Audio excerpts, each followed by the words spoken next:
ہزاروں لوگ اس وقت سامنے بیٹھے ہیں. آپ بتائیے کہ مخالفین نے اس خانقاہ کے بارے میں کیا کیا منفی پروپیگنڈا نہیں کیا.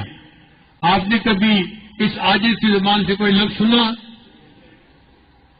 میرے بھی اندر دل ہے، میرے بھی احساسات ہیں، میں بھی ہرٹ ہوتا ہوں، مجھے بھی دکھ ہوتا ہے، میں بھی کئی مرتبہ تنہائی میں بیٹھ کے روتا ہوں، مگر کبھی میں نے اپنی زبان نہیں کھولی. کیوں؟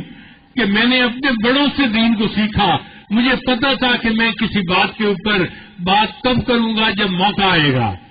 آج شریعت نے مجھے موقع دیا کہ میں اس بات کو کھولوں، تو میں نے قرآن مجید کی تفسیر کرتے ہوئے فتبینوا کے لفظ کے سامنے اپنی حقیقت حال کو کھول دیا. تو میں نے گویا قرآن مجید کی تعلیمات کے مطابق اس معاملے کو سمیٹ دیا. لہذا آج کے بعد ایسے منفی پروپیگنڈے کو زمین میں دفن کر دیں. کوئی اگر بات کرے تو اس کے منہ کو بند کر دیں، اور اگر کوئی بندہ اپنا زبان بند نہ کرے تو آپ اس سے اپنا تعلق ہی چھوڑ دیں. ارادت شیخ سے ہوتی ہے اور محبتیں دوستوں سے نبھاتے پھرتے ہیں. اور جی فلاں سے میری دوستی تھی، اس نے مجھے میسج بھیج دیا تھا. بھائی کہاں گئی تمہاری دوستی؟ تم کتنے جو ہے وہ بغیرت بیٹے ہو جو اپنے باپ کے بارے میں ایسی باتیں برداشت کرتے ہو. مکتوبات امام ربانی مجد ثانی رحمۃ اللہ سنیں. امام ربانی مجد ثانی رحمۃ اللہ نے فرمایا ہے کہ جو مرید اپنے شیخ کے بارے میں بات کرے کتا اس سے زیادہ بہتر ہوتا ہے. یہ الفاظ ہیں حضرت مجدد صاحب کے. کیوں کہ کتا وفادار ہوتا ہے، یہ مرید اپنے شیخ کا وفادار نہیں، یہ کتے سے بھی بدتر ہے. ہم نے ایک مرتبہ یہی مجدد صاحب کا کوٹ کسی محفل میں کہہ دیا. لوگوں نے کہنا شروع کر دیا، او جی وہ تو اپنے مخالفین کو کتا کہتے ہیں. بھائی میں نے نہیں کہا، میں تو مجدد صاحب کا قول نقل کیا ہے. بغیرت بیٹے کو آپ کیا کہیں گے؟ یہ واضح میں رکھیے، آج کسی کو کچھ کہہ دینا بہت آسان ہے.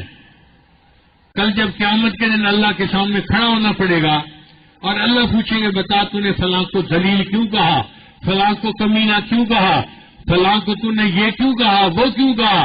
اس وقت کوئی ماں نے ایسا بیٹا نہیں جنا جو اللہ کے سامنے کھڑے ہو کر جواب دے سکے گا. اتنی بات ذہن میں رکھیے کہ انبیاء معصوم ہوتے ہیں اور اولیاء محفوظ ہوتے ہیں.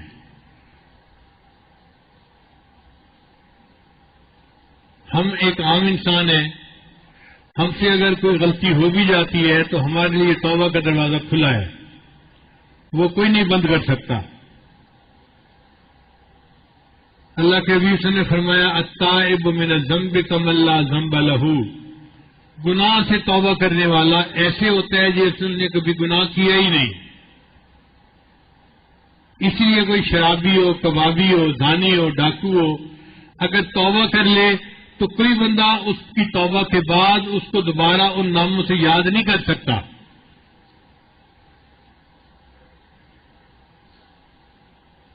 امام بخاری رحمۃ اللہ کے کئی ایسے استاد تھے جو کسی وقت میں ڈاکو تھے، پھر توبہ کر لی اور اتنے بڑے محدث بنے کہ امام بخاری کے استاد بنے. آج ان کا نام امام بخاری کے استادوں میں آتا ہے. تو توبہ کا دروازہ تو زندگی میں ہر بندے کے لیے کھلا ہوا ہے. ہونا یہ چاہیے تھا کہ جیسے نبی علیہ السلام نے عائشہ صدیقہ رضی اللہ عنہا کو فرمایا تھا، عائشہ اگر تم سے کوئی غلطی ہو گئی ہے تو تم توبہ استغفار کرو، اللہ گناہوں کو معاف کرنے والے ہیں.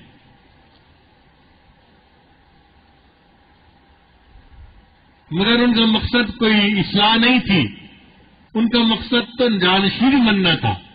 اس کے لیے انہوں نے کہا کہ بس اب حضرت کا بھی پروپیگنڈا کرو.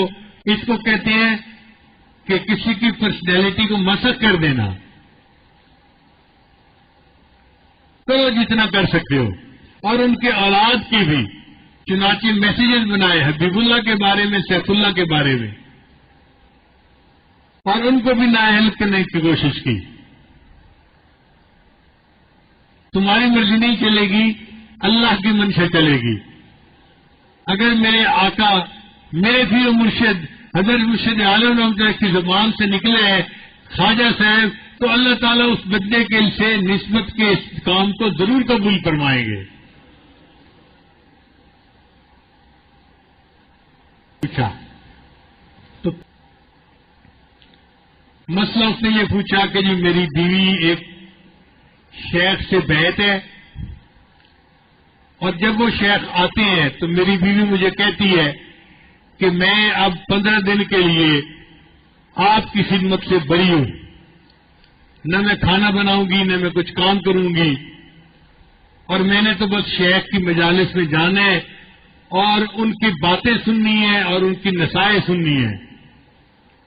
اور 15 دن یا 10 دن وہ بیوی میرے گھر میں نہیں رہتی، کبھی مجھے کھانا ملتا ہے کبھی مجھے نہیں ملتا.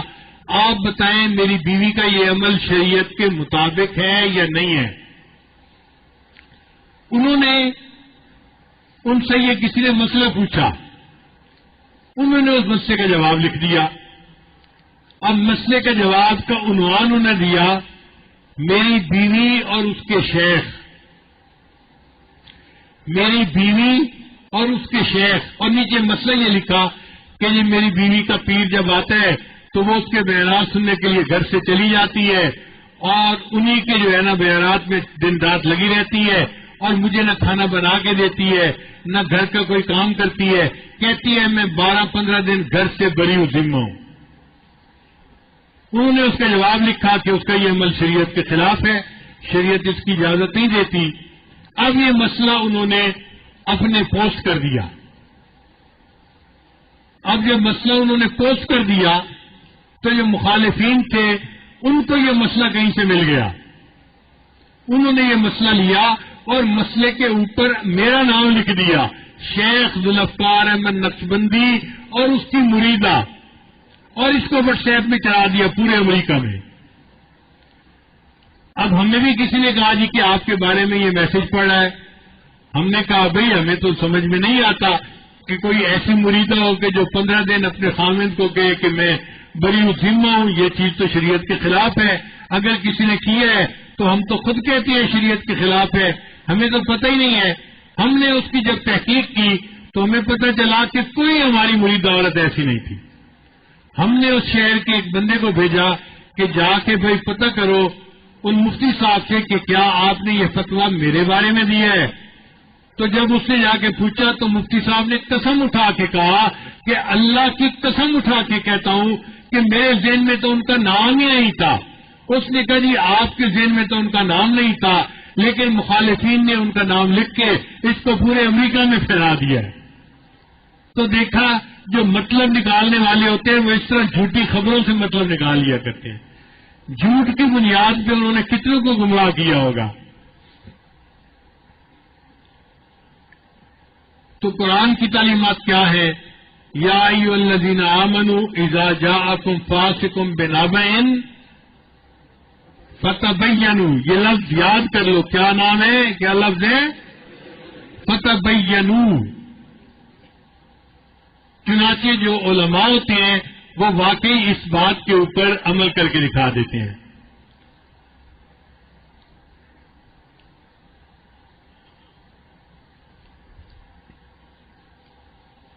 ہمارے ایک مخالف صاحب تھے، اصل میں مخالفت تو تھی اس کو میرے بیٹوں سے کہ یہ کہیں مہد کو نہ سنبھال لیں.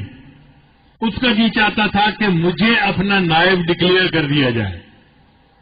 اسی لیے اس نے یہ میسج بھی پھیلایا کہ جی ان کے بیٹے تو خلافت کے اہل ہی نہیں ہیں.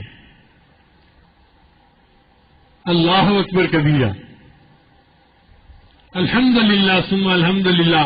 اللہ رب العزت نے اگر مجھ پر احسان کیا کہ مجھے اللہ نے 2 شہزادے دیے اور وہ حافظ بھی ہیں عالم بھی ہیں اور تصوف و سلوک میں انہوں نے میری آنکھوں کے سامنے اپنی زندگی گزاری ہے، تہجد پڑھنے والے ہیں، اور ان کی زندگی پر میرا اتنا اطمینان کہ میں نے اپنی زندگی میں ان کی ذمہ داری اپنے سر قبول کی اور ان کو اجازت و خلافت دی. تو یہ تو میرا اور اللہ کا معاملہ ہے نا. بھائی تم مامے لگتے ہو، تم کہاں سے آگے اٹھ کے بات کرنے والے کہ جی وہ اس کے اہل نہیں ہیں.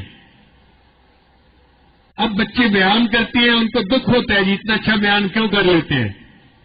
بچے نیکی کی زندگی گزارتے ہیں، ان کو تکلیف ہوتی ہے جی اتنا اچھا جماعت کو کیوں سنبھال رہے ہیں. انہوں نے میرے پاس پیغام بھیجا، ایک مفتی کو بھیجا. اسی مہد میں مفتی صاحب میرے پاس آئے، مجھے کہنے لگے جی کہ میں ان کے مدرسے میں پڑھاتا ہوں اور وہاں تو آپ کے خلاف یہ ہوتا ہے، یہ ہوتا ہے، یہ ہوتا ہے. میں نے یہیں بیٹھ کے مسجد میں اس سے کہا کہ مجھے یہ بتاؤ کہ اس مسئلے کا حل کیا ہے، مجھے یہ بتاؤ اس مسئلے کا حل کیا ہے. کہنے لگے جی اس مسئلے کا حل یہ ہے کہ آپ ان کو بلا کر ان کی امامہ پوشی کروا دیں کہ آپ کے بعد آپ کی جماعت کے نگران وہ بن جائیں گے. میں نے کہا کیوں؟ اللہ نے مجھے اولاد نہیں دی، میرے اپنے بیٹے ہیں اور اہل ہیں. اگر پہلی عمر میں چھوٹے تھے تو کوئی بات نہیں، اب تو چھوٹے نہیں، اب تو بڑے ہو گئے. اب تو اللہ نے ان کی صفات لوگوں پر بھی کھول دی، وہ اس قابل ہیں کہ وہ سنبھال سکیں تو وہ سنبھالیں گے. الولد سر لابی، تو میں کسی اور کو کیوں اپنا نائب بناؤں؟ تو پتہ چلا کہ یہ سارا جھگڑا جو تھا یہ وہ نائب بننے کا جھگڑا تھا. نہ بن سکے، اب ٹکرے مارتے پھر رہے ہیں کہ کسی طرح حضرت کے خلاف فتویٰ آ جائے، خانقاہ کے خلاف فتویٰ آ جائے، ان کا کام سرے سے بند ہو جائے. بھائی جسے اللہ رکھے اسے قوم چکھے، تم الٹے بھی لٹک جاؤ، تم اس کام کو بند نہیں کر سکتے. اگر اللہ کی رحمت کا سایہ ہے، اللہ اس خانقاہ سے قیامت تک اس فیض کو جاری فرمائیں گے.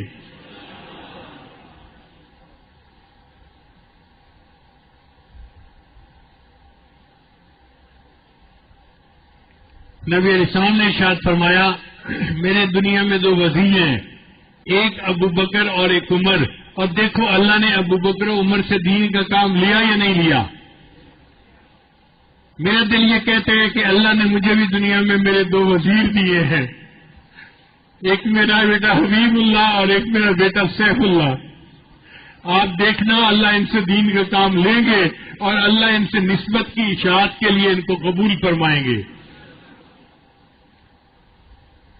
میں اللہ کا لاکھ لاکھ دفعہ شکر ادا کرتا ہوں کہ اللہ نے میرے بیٹوں پر احسان فرمایا، ان کو دین کی لائن پر لگایا اور میری زندگی میں اللہ نے ان کو دین کا کام کرنے کی توفیق عطا فرمائی.